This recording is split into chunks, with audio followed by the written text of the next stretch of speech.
Hello everyone, আসসালামু আলাইকুম। Welcome back to my channel. আজকের এপিসোডে আমি আপনাদের সাথে খুবই মজার একটা 1 পাউন্ডের লেমন কেক তৈরি করে দেখাবো। আর কেকটি আমি চুলায় তৈরি করব।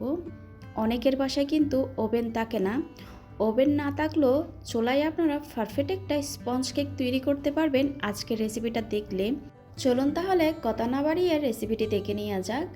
আমি প্রথমে একটা বাটিতে 2টা ডিমের সাদা অংশ আর কুসুমটাকে আলাদা করে নিচ্ছি।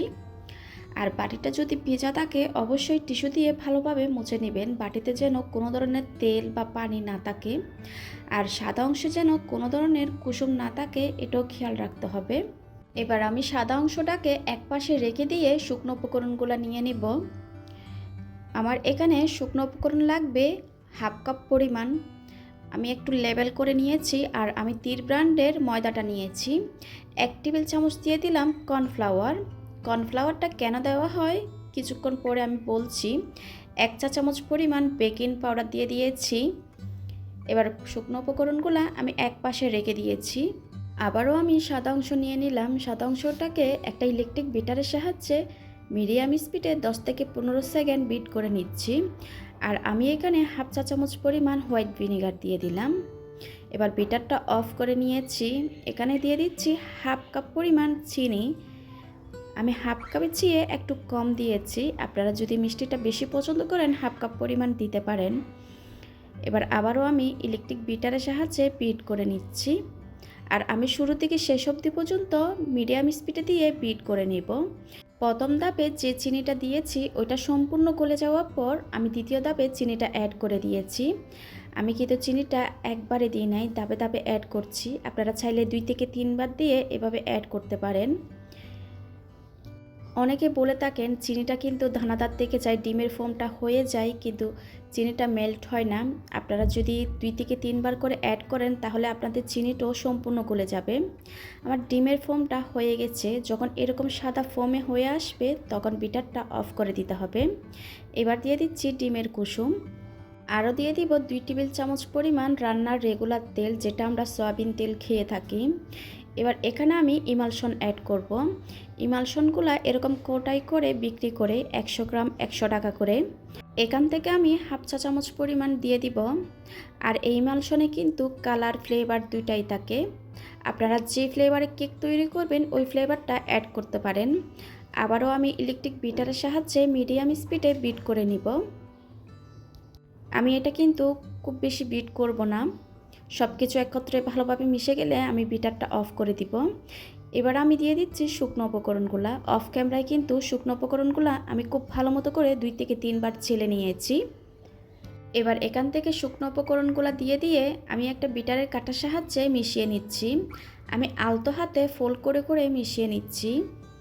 খুব আস্তে আস্তে করে মিশাতে হবে শুকনো উপকরণগুলো। তাড়াহুড়া করে মিশাতে গেলে ডিমের ফোমটা বসে যাবে। দেখতেই পাচ্ছেন আমি কিন্তু খুব আলতো হাতে আস্তে আস্তে করে মিশাচ্ছি। আপনারা চাইলে মিশানোর কাজটা একটা স্প্যাচুলার সাহায্যে বা হ্যান্ড হুইক্সের সাহায্যে মিশিয়ে নিতে পারেন। আমি প্রথম ধাপে শুকনো উপকরণটা খুব ভালো মতো করে মিশে গেলে আমি দ্বিতীয় ধাপে শুকনো উপকরণটা অ্যাড করে দিয়েছি। আমি আজকে শুকনো উপকরণটা 2 ধাপে অ্যাড করে মিশাচ্ছি। আপনারা চাইলে 3 থেকে 4 বার করে মিশাতে পারেন। শুকনো উপকরণগুলো কিন্তু খুব ভালো মতো করে মিশে গেছে। এবার ব্যাটারটা আমি একটা স্প্যাচুলার সাহায্যে আরেকটু মিশিয়ে নিব। কোনো ধরনের ব্যাটারের সাথে শুকনো উপকরণ রয়ে গেছে কিনা আমি চেক করে নিচ্ছি। আমি যে স্টেপগুলো বলছি আপনারা কিন্তু হুবহু ফলো করবেন। আপনাদের কেকের ব্যাটারও এরকম স্মুথ হবে। দেখুন কতটা স্মুথ হয়েছে।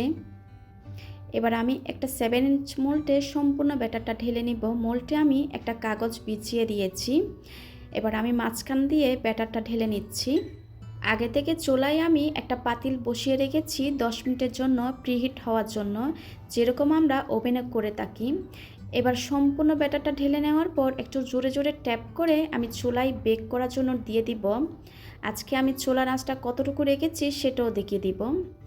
এবার পাতিলটা খুব ভালো মতো গরম হয়ে গেছে। নিচে আমি একটা স্ট্যান্ড বসিয়ে দিয়েছি।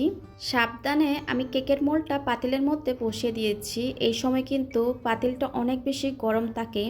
আর আমি হাঁড়ির নিচে কিন্তু কোনো ধরনের কাগজ বিছিয়ে দিই নাই। এবার ঢাকনাটা দিয়ে আমি বেক করে নিব 40 মিনিট মতো। আমি 35 মিনিট পর চেক করেছি, কেকটা হয় নাই। আরও 5 মিনিট বসিয়ে রেখেছিলাম। আর চুলার আঁচটা আমি কিন্তু একদম লো থেকে একটু বাড়িয়ে দিয়েছি। এবার ঢাকনাটা সরিয়ে আমি একটা টুথপিক দিয়ে চেক করে নিচ্ছি। টুথপিকটা ক্লিন এসেছে, তার মানে কেকটা হয়ে গেছে। আপনারা কিন্তু এভাবে চেক করে নেবেন কেকটা হয়েছে কি না। এবার কেকটা কতটা স্পঞ্জি হয়েছে আমি আপনাদেরকে দেখিয়ে দিচ্ছি।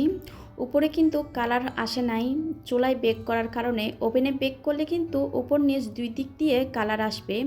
আর নিচে কিন্তু কতটা কালার এসেছে আপনারা দেখতেই পারছেন। আর কেকটা কতটা স্পঞ্জি হয়েছে আমি আপনাদেরকে দেখিয়ে দিচ্ছি। এবার কেকটাকে আমি 2টা লেয়ারে ভাগ করে নিচ্ছি। আপনারা চাইলে 3টা করে নিতে পারেন।